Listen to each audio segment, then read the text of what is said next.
we'll all just introduce ourselves. Graham, would you mind starting? And just come down this way? Sure. I'm Graham Kotis. I was the playwright of the Frankenstein play. I'm Michele Lowe, and I use the author of. I am Nilanjan Chakraborty. I was associate professor in mechanical engineering and I studied robots. I am Heather Lynch. I'm in IACS in Ecology Evolution, and I study penguins.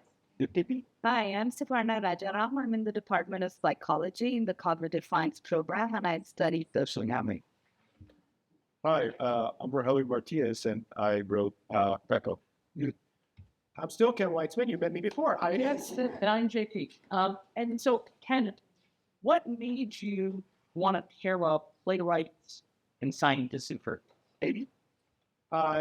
Originally it came out of some of the work I was doing as an affiliated faculty member at the Alder Center. I was working with my colleague Elizabeth Boysha. We were working on the storytelling curriculum. And for those who don't know, the Alder Center, it exists on campus to work with scientists to convey their research, convey their science to non-experts, right? That's a very sort of reductionist version. They do lots and lots of things. But at its core, I'd say that's the mission. And we were working on the storytelling curriculum, and we were diving into research on narrative transportation, right? And it's all this research about how effective storytelling can be in science communication, how it can get past resistance, right? We saw Paul Bass, who said, I don't believe in climate change, right? It can break down certain barriers like that. It can make facts stick in a different way. It can connect emotions to the science. It's a very powerful tool. So as a professional playwright, I feel like I knew that already, but it was nice to have the research that supported it. And at the same time, I was very aware of lots of, a few, I should say, lots is not quite right, programs that commission playwrights to write science plays. Most of those are full-length plays, right? And in the theater world, right, it takes a while to do that research, to write the draft of the play, to revise it, to put it in front of an audience, and then revise it further from there, let alone how long it takes for a theater to pick it up and produce it, right? That can be 3 to 5 to 7 years, sometimes longer, right? So I wanted to, off of this sort of storytelling research, I want to bring in the professionals, but I thought, let's do short plays, right? If we do short plays, there can be more playwrights, more pairings, and the playwrights can be nimble about, writing about the science. It can be up-to-date science. They can collaborate with the scientists right from the beginning, which is unique to this program. And any even new research that pops up in the course of writing the play, right? Because they're short plays, our playwrights could just pivot very easily, and that way stay very current, very up to the date. And sort of is those combination of things that maybe want to do it and do it in this particular way. And just for a moment, why in the reading kind of method? Sure. Well, there's some practicalities to that, right? The amount of rehearsal and production elements and things like that would be needed if we were going to fully stage into those sorts of things. But it's something that goes to theater. I've never quite seen that stage before because normally in the production, that is done way before usually done the audience, like you do. Yeah, and this is very common in the new play world, that we do readings of plays as a way to first hear them out loud, as a way to first test them in front of an audience. And, frankly, if you have some really good actors who are good at working with new plays that can spend, all of a half hour rehearsing each play, if that, they can bring it to life. And the hope, and I hope it was the experience here, is that it actually is quite a theatrical experience, just hearing the plays off of the music stands. And, again, this way you can really focus on the words, really focus on the content, and it's maybe a slightly purer experience to begin with. Yeah. Well, I think from the applause earlier, you guys all nailed it. So that's really good.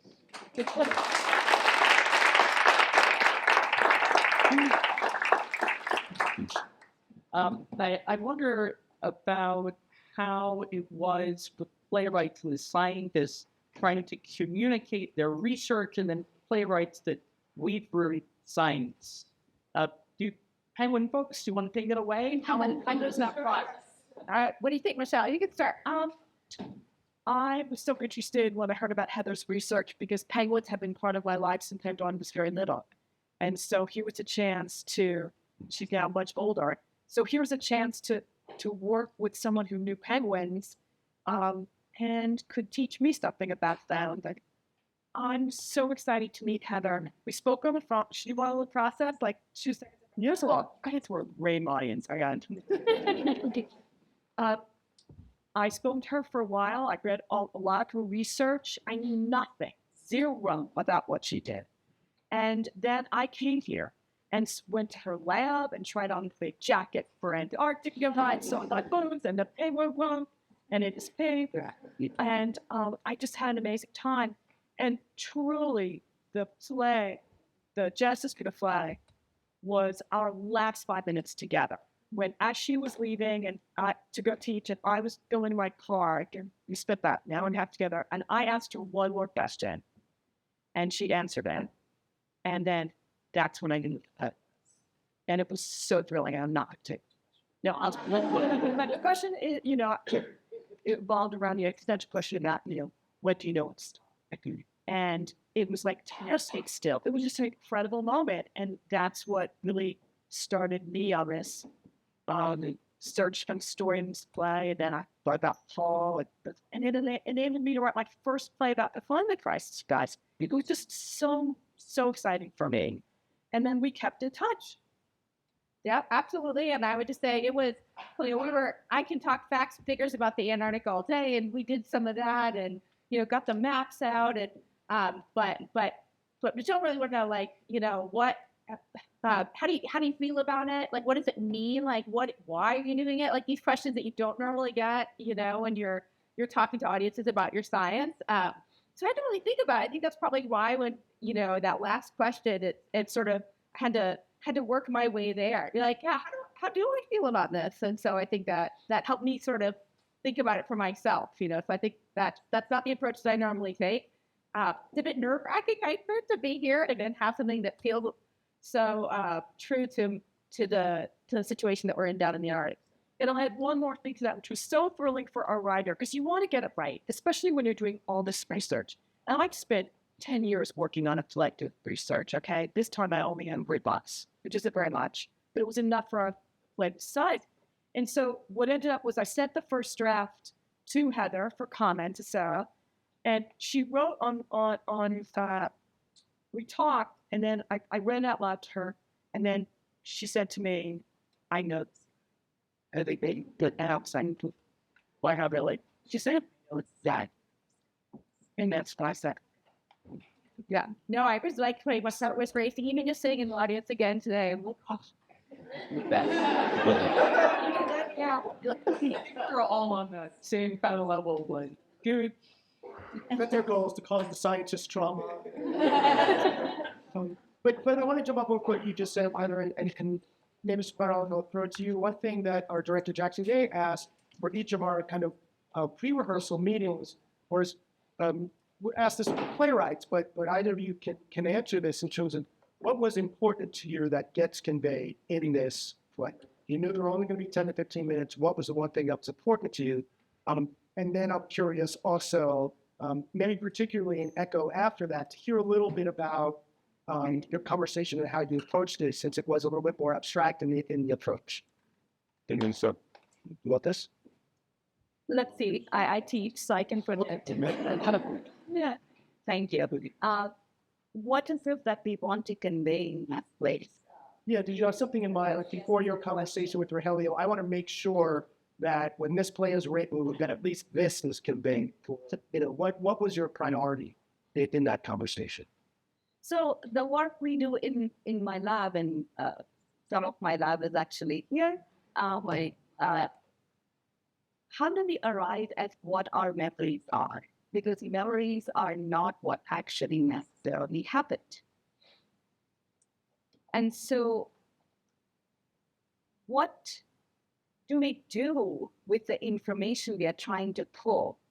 And how do we arrive at consensus with those who are close to us about what actually happened? That's the process that we study.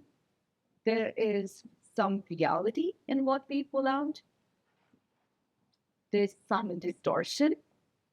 And there is just some plain fault.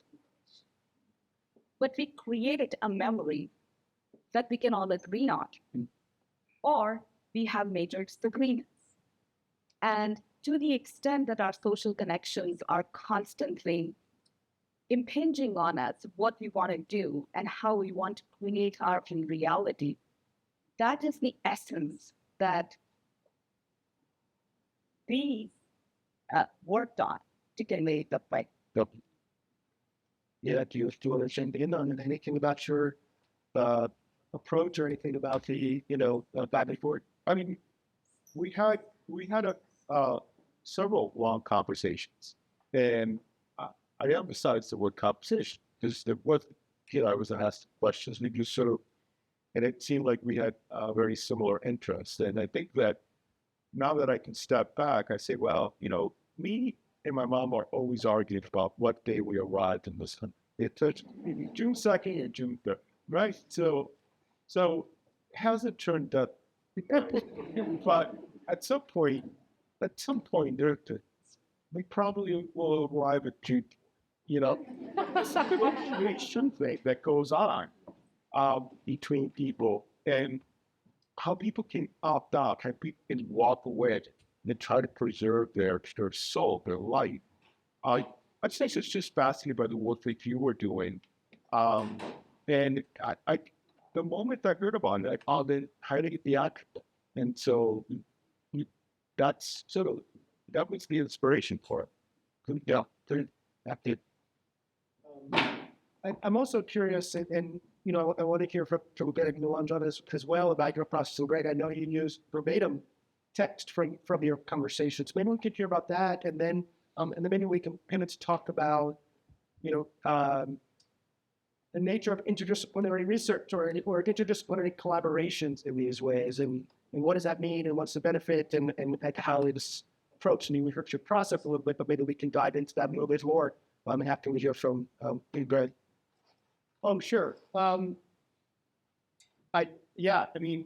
of the discoveries of this process, and really, Nilanjan and we talked a few times, and I was trying to take notes. I think Nilanjan said, "Oh, don't worry, the thing takes no spirits."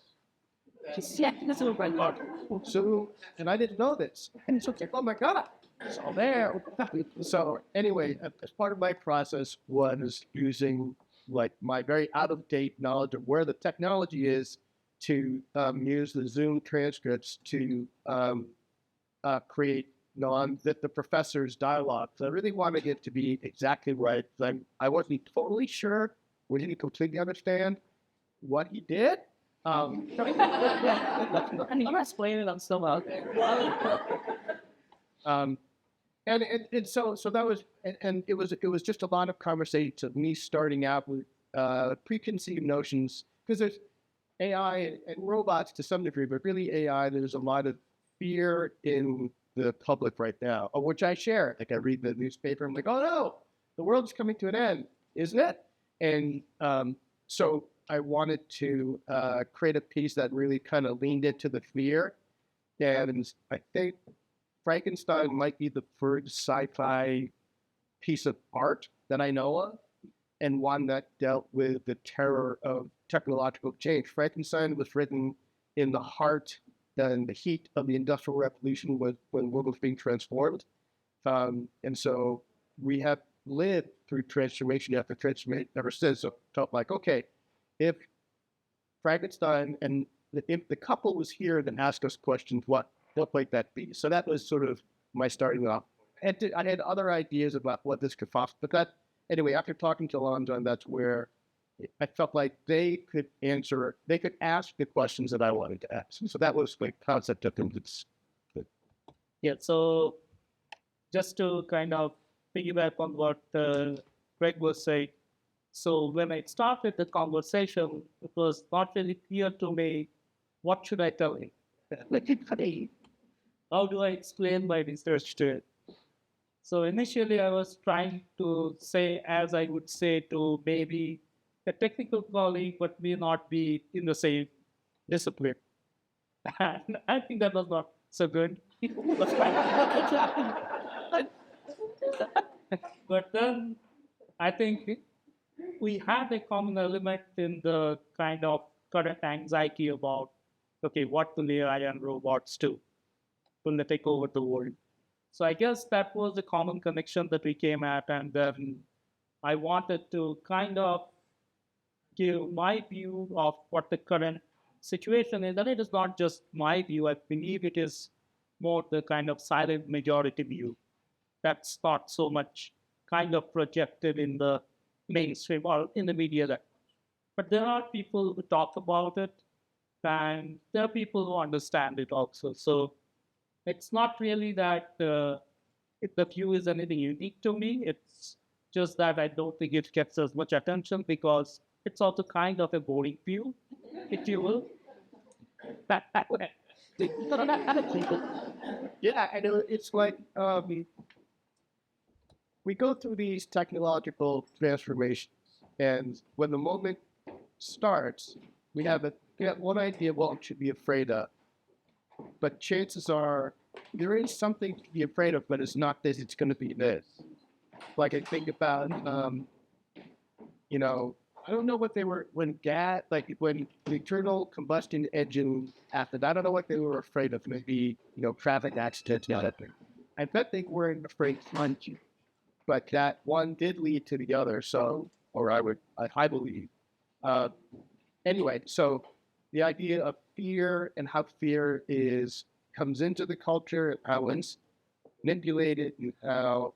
Anyway, I think fear for me is the sort of the fertile soil of comedy. And anyway, so I was delighted to share some insight. But not the original fears that I thought, but the fears that we came to agree upon. Now, in you matching scientists with playwrights, that's wholehearted multidisciplinary. How has multidisciplinary work changed the way that you approach things? And it's clearly changed all of the people on stage with you.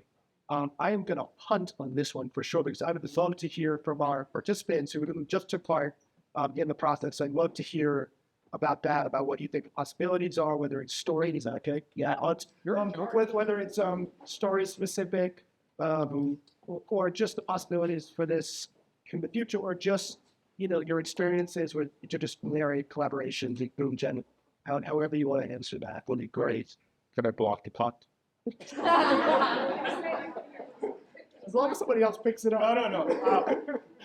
No, I mean, I think that, writers and I think constantly for all of us, we're curious. We're just by our very nature curious. And any chance that we get to collaborate with someone who's not like ourselves, who's just looking at the world in a different way, then we're very excited because we can the process of writing is the process of learning. And I think that this is, to me, one of the more exciting collaborations because I'm going to a world I know nothing about and then trying to process it and educate, which is often the book did. So, yeah, I kind of blocked it with that, but I think you're in with it. I'm at the end zone. How did working through this process help unsilo your son? And he wanted to get down. Unsilo. A lot of times, as a researcher, you are extremely passionate in your field, and when you get excited talking about it, you might be on that same or try to give it at that same level. But this was a great experiment in you giving it to all of us. So how is it to unsilo your site? Well, I think this is some of the things that the Allen Center spent so much time training scientists to do, which is to think about what's the need to know, what's the who cares, what's the why and the how, as opposed to the sort of the top level, what scientists might talk about with each other. It's really, how you talk to somebody who is coming, from a totally different perspective. And that could be if they're a playwright, or it could be because they're a chemist and you're a physicist. I think the same skills translate. And just to the earlier question about the interdisciplinarity in the climate change realm, I think that we underestimate the power of science fiction. There's a whole realm of dystopian climate fiction, and I can tell you, I have not been to a science meeting this year where we have not started talking about Kim Stanley Robinson's The Ministry for the Future. They'll be like, oh, you just read that? Oh, I just read that. You know, but there's a piece of fiction which is imagining this future post-climate change world. And I think it's impacted people in a way that the facts and figures haven't. So I think even within the science community, the science fiction community is having a huge impact. So it just speaks to how I think the arts can actually kind of double back and have a big impact on the science. Yeah, and I will say something that comes up in those trainings is like, what's your goal? Sometimes the goal is just to get somebody to ask a question, ask the next question, want to know, you know, one step more, right? And I think that speaks to the short plays as well, that it offers just, you know, a little bit.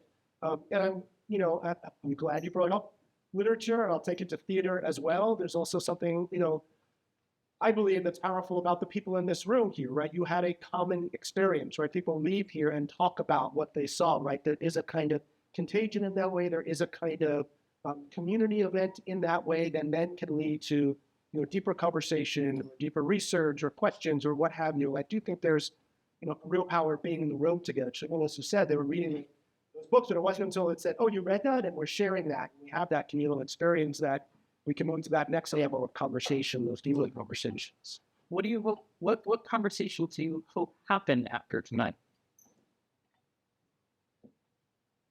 Question to play. Can I piggyback on something Rogelio said that was so exciting for me about this, which is that playwrights. I'm agree with you. I'm sure. Yeah, sure. I think so, yes. We like to learn, and right now we are being encouraged by our theater community to mostly write about what we know. And there's a big push for that, right? And what was so exciting for me in part was I got permission to write about something I did not know about penguins. I did not know as much now about the oceans. So I got to be not an expert, but I got to learn something new and have the chance to figure out a way to impart it to you. And that was really exciting and freeing. And I don't get that opportunity, I think, that often for as much as I used to, because of certain constraints right in the universe. So these opportunities are so rare and so beautiful. And I'm so grateful. So I could Go ahead. Go ahead. Well, go ahead. All right. I'm actually going to pick up on where you left off. And you asked about fighters. And then a lot of what we do as scientists, we want everyone to care about it.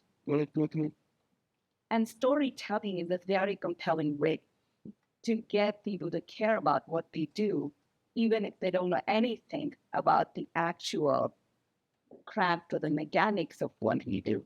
But why do we spend an entire career studying a single cloth? It's hard to relate to it unless you're actually doing it, except when there's amazing storytellers that can take that message and the point across in a way that brings the art and the sciences together and just creates this magic of where you retain the essence of both disciplines, but then you're creating something that's developed. So I was to ask Greg something, related to this, and we were just jumping off these things. Is when I first asked Greg, who loves to playwright and thought it would be delightful to come to Stony Brook. There's a certain selfish nature of that. I want to hang out with Greg in the years. You said to me, like, wait, what? I don't do that. I make stuff up. I don't, people not come to me and say, write specifically about this. What do I do? And I'm just curious in terms of your first impulse then, or what your general process is as a playwright versus like a writer. Yeah, it was totally different. It was fascinating to try to sort of understand this field that was broad and to me complex, so abstract, but also did concrete things. So yeah, like we're saying, it's the excitement of delving into something altogether new, and with curiosity and just kind of taking a leap of faith that at the end of this will be something that can both stay true to the science and honor the intentions of the scientist and what they know, and to share what they know with an audience, do that, and also simultaneously figure out how to construct it into a story that is entertaining, which is like the first sort of hope of a dramatist, is that it's going to be compelling enough, sort of we can all kind of disappear into the story. I now just hearing people talk, the question I have is like, okay, is there something about in the arts and the science, we're both kind of chasing after some idea of truth in a new way. In the scientists, a very concrete, substantiatable way. And in the arts, we're also chasing after a kind of truth that you can kind of feel when you're in an audience. It's working. That's a kind of truth. So I don't know. This is sort of a question. Is like, is there something to the chasing after the truth from these two different perspectives that sort of the sum is greater than the parts, which is what you're doing this program, I think.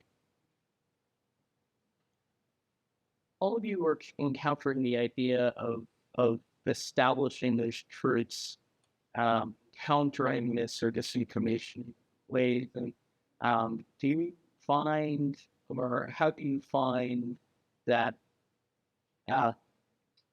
either the role of storytelling or bringing science to people where people are in helping to bring that understanding to you? I'll try. I mean, something that's called theater is a collaborative art, right? And the final collaborators are the audience. We've taken that journey, right? And so the one thing that we can hope is that the conversation extends beyond this room. And so whatever the question was that you were asking, I'm answering it. But I may have heard the wrong question. That this is right. Yeah, it's a collaboration. That's, I think all we can hope at the end of a play is that Norris will sit down and say, Prometheus is open. Do you want to go for want to say, they don't get to catch the train early. Let's go have wine and talk about the play. So like there's beer or wine. So let's go for wine. Wine. It's not a word. Go for beer.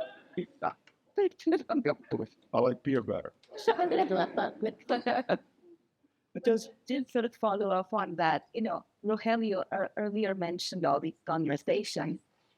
Rogelio actually read my scientific papers and sent me plays to read, so that conversation and community were really substantive in ways that we understood each other's way of thinking about the problem that we were changing together here, that both Rogelio was trying to create. And then the idea for me was, when you are sitting through and play, there will be moments when you'll go like, that's my experience too. And that was sort of the collaboration we were shaping when we were having more conversations and exchange involving papers and plays. So what's next for something like this? Yeah, that's a very good question. You can learn more about some. Oh yeah, thank you. Yeah, Something you want to do. Yeah, I need JD to really softball and slow pitch. That's it. Yeah. We talked about this. It's we've taken video. The scripts are going to be on the Alda Center website. So if anybody wants to read the scripts after this, those are going to remain up there, as will the video of the panel discussion. Not the video of the readings themselves for actors union reasons. We will put those up, but the scripts and links to the research and research labs as well. And in the digital program, you can learn more about the playwrights. So that's how you can just kind of learn more about what you saw today. And then, look, my hope is I wanted to keep it local. I wanted to be Stony Brook researchers. I'd love to continue that, to keep airing people and, keep the program going. We'll see what happens. But I'd love for it to be, a national program as well, to engage, outside of this universal news program. There's been a few that have now taken this in a couple of different places. People have contacted me and asked me, what the process was, and they've instituted it at their universities of Colorado Boulder and then University of Long Island, I think. So my hope is just to continue it in that way. And it's always a funding game, and it's always, related to that.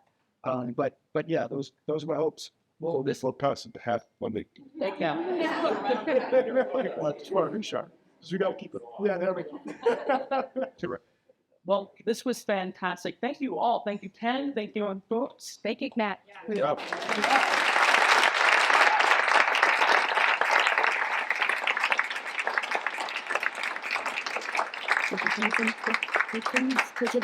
We came, and thank you for funding this and for all our partners. Yes.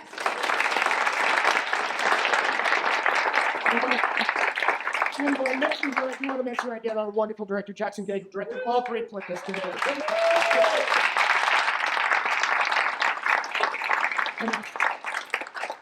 Thank you. So thank you again for coming.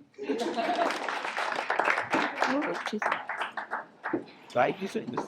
That's parts. Yeah.